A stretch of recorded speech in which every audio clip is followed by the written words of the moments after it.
and go check out this mock draft. A lot of interesting picks in it, but I think the most interesting, or at least the one that's going to generate the most headlines, Shedeur Sanders, Colorado quarterback, not one of the 32 players involved in the first round. JJ, explain yourself. Yeah. So like that is one headline, right? And it's a headline because of who Shedeur Sanders is. An alternate headline that is also true is only one quarterback taken in the first round, right? Like that's also a pretty big deal. But I know that we have to talk about Shedeur Sanders, right? I didn't have Jackson Dart in the first round. I didn't have Tyler Shook in the first round. Jaylen Milroe, right? And look, I think sort of blanket over however long we're going to do this podcast is all it takes is one team. All it takes is one GM or one owner to kind of press on the neck of a GM to hire anybody, right? To draft anybody. But in talking with folks around the league, and I will also freely admit that I am talking probably to more people who don't need a quarterback, also because there are more teams who don't need a quarterback, right? They do not have first round grades on Shedeur Sanders and really any of the quarterbacks outside of Cam Ward. Then you go another step. And it's like, okay, well, who's your QB2? You talk with some teams and it's Tyler Shook. I know there's some reports out there that some teams have Jackson Dart as QB2. I haven't talked to those teams. Some folks that I've spoken to do have Shedeur Sanders as QB2. They just don't have the first round grade on him. And so in this mock, look, once you get down really past 15 in any draft, you could be drafting in the first round someone who is a second round pick on another team's board, probably on a lot of teams' boards. But that's just the way that it goes. So in this mock, and here's the other thing that I wanted to say. I know that it is a very common refrain, Mike and Kyle, every single year. Oh, you got to trade back up into the first round to get a quarterback because you want to get the fifth-year option. And my only retort to that is we say that every year, but it has not happened since 2018 when the Baltimore Ravens came back up to get Lamar Jackson. Worked out really well. It very well could happen this year. I'm just saying it hasn't happened in the better part of a decade. So that's what I'm going off of when I don't have another quarterback. I would say, hasn't it happened only twice? Like, wasn't it him and Teddy Bridgewater also the only two times where it happened? I'm trying to think of anyone else. I'm not sure there's any other time where someone traded back up into the first round just to get that fifth year. We always say it, but it's just. We always say it, and it just doesn't happen that often. And again, like there are a lot of quarterbacks. Look, at the top of the second, right? You got the Browns, and you got the Giants, you got the Raiders, you got the Saints, all picking in the top 9 of the second round. So in my mock, if no quarterback is taken, and we're going to get to it, but I'm going to have some guys come up to get some wide receivers. Those teams can still come up and get quarterbacks. That's absolutely a very realistic scenario. Just I have a very reactive NFL, not proactive NFL. I have a reactive NFL. Everybody's just kind of staying, waiting, and no one does it. And then we get some fireworks on Friday. Yeah, there could be a run on quarterbacks in that second round. I mean, we've seen it before. Like the year I was drafted in 2013, I expected to be a third round, end of the second round pick. All of a sudden, that first round happens, and it's like guard, tackle, guard. So regardless of what the other 31 teams have slated, that one team can set off a domino effect that ends up to somebody getting reached for. But if things go as planned, we could see a number of those quarterbacks, Shook, Dart, Sanders, all go there in those top 9 of the second round, like you said. Yeah, I think that's the biggest thing with this quarterback sort of musical chairs is that there's not spots. You know, with Shedeur Sanders, if he falls past 3, next spot's 9.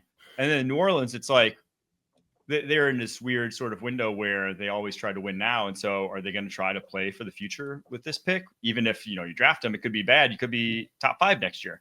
So are they going to draft him? I don't know. Then the next one's 21. You got 12 more teams until someone would realistically want a quarterback. And it's 21. And then if it's not Pittsburgh, well, if it's not anyone else after that, those teams all made the playoffs. They all have their guys. So it really is, it could be a free fall. And the other thing is, from every person I've talked to, that's a draft analyst that I respect, I can count maybe 2 people who see Shedeur Sanders as like a top of the draft quarterback. And that, out of 32 teams, and I've talked to, dozens of draft analysts, how many of them have that same sort of, grade on Shedeur? Maybe 1, maybe 2, but are those the teams that need a quarterback? If not, that's how a guy falls, unfortunately. And, so I can see it. And to that point, like, this is such an odd draft in that there's not the clear quarterback need, right? Like right now, as we sit here today, there are 2 teams in the entire NFL who do not have their week 1 starter on their roster, right? It's the Tennessee Titans, who we know on Thursday night will have their week 1 starter, and it's the Pittsburgh Steelers. Yes. Right? Because like Cleveland could start Joe Flacco or Kenny Pickett, no matter who they draft, right? Let's say they draft a quarterback. I'm not convinced that quarterback is going to start over one of those guys. And so because you don't have that obvious need, at some point, if he's not drafted by the Steelers at 21, the theory, if I'm continuing on down this path, is that these teams are now picking QB2, that he is not going to start in week 1. And do you do that these days with a first-round quarterback? I don't think that you do, no matter what your last name is, no matter where you went to school, when you got your jersey retired. And so that's my thesis here. Well, I just want to point out that at the end of last season, we watched a Michael Penix-led Atlanta Falcons offense go toe-to-toe with a team that played in the NFC Championship with a rookie quarterback, the Washington Commanders. And people scratched their heads the entire offseason, through the summer, into training camp, when Kirk Cousins went hobbling out onto the football field for the Falcons. And then the groans began to get louder in Atlanta.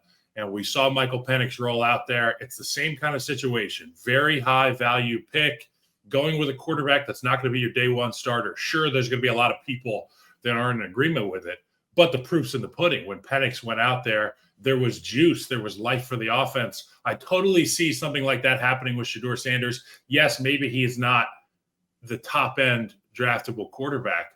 And, yeah, sure, maybe he falls to the end of the first round or, God, even the second round. But I do think if he does have an opportunity to go somewhere that has a Joe Flacco or a Kenny Pickett, we all know how things go, particularly for 40-year-old quarterbacks on Lake Erie and 30-mile-an-hour winds. Shedeur may have a chance to play, and if he does, I fully anticipate he will have some juice. People will really like what they get out of him. The other quarterback, I guess the 2 other quarterbacks who are invited to the draft aren't in your first round: Jackson Dart, Jaylen Milroe. Well, let's talk about Milroe for a second, because when he got the invite, I was like, I did not see that one coming. I thought, at best, he's coming off the board, where Jalen Hurts came off the board, which is like 51 or something. I thought that was his best case scenario. I never thought top 32. Is there a chance Jaylen Milroe actually goes in the first round? So before that came out, I think Dane Brugler put that out, and it was a couple days before that. I had a super solid source, someone that I shouldn't have to be like, really? He was like, look, Milroe could go in the top 15. And then I hit him with that White Lotus, that Walton Goggins, like, not really. Really? That, and then 1,000 nights, right? And then a couple days later, then the news comes out that Milroe is going to the NFL draft. And I'm like, oh wow! Again, let's go back to the thing that I just said a moment ago. If you are drafting a quarterback in this draft, he will not be your week 1 starter so long as you are not the Tennessee Titans. So you're drafting for the future, right? If Jaylen Milroe were more accurate, do you know how badly I wanted to send him to the LA Rams in Sean McVay's offense, right? Like, I think the accuracy is going to take away from him actually functioning in a McVay offense effectively. But the other thing in talking with sources around the league was that the league does not, at the NFL draft, we know that they want to make this a major event. They have made it a major event, and they want it to be there on location. So there were a lot of names in the mix that, well, that's probably a second rounder. I remember in the past, they haven't wanted guys to hang out in the green room. But if you get a number of guys who in the second round could be hanging out in the green room, not just one, now you start to insulate yourself where there's not going to be 8, 9, 10 picks where in the first round, because you don't know what's going to happen in this draft, where guys are not walking across the stage. The draft is not in Green Bay. And so that, when I heard that and learned that, that's what helped me understand, oh, that's why a Maxwell Hairston, who I have going in the late first, but could easily go in the second round, is invited to the draft. That's why Jaylen Milroe is invited to the draft. Gotcha. Dude, and I do. He's special athletic. I mean, from a physical standpoint, I mean, the guy that I think of is Anthony Richardson. Like, the dude can throw the football 80 yards. He can run like a horse. He's built for battle, a true dual threat guy. But, all those things that you get with time on task, shout out to Mitch Morse, will make this quarterback Milroe that much better. And he's such a specimen. It just takes reps. So whoever's willing to develop him the right way will be rewarded, in my opinion. I think that's the other interesting thing about this quarterback class is it's not like a developmental quarterback class. It's kind of the opposite. Like it's guys who have played 4 years, but are still just like not that good or not that like impressive. Whereas Jaylen Milroe is the guy who like actually has developmental tools. You know, there's not a Anthony Richardson. There's not like this high-end athlete freak guy that, yeah, you draft in the first round and hope he figures it out, the Josh Allens of the world. There is not that in this kind of tier of quarterbacks, but there are a lot of guys who, Jackson Dart started for 4 years. Shedeur started for 4 years. Tyler Shucks, 26. Dylan Gabriel started for 6 years. There's a lot of guys who played a ton of football who just aren't super impressive physically. And so that's why I don't think anyone's going to really go to bat for them, because your best case scenario a lot of times for that guy is just like someone who can maybe start in the NFL, but not really provide you high end. Yeah, like that's their ceiling because they've got so many reps.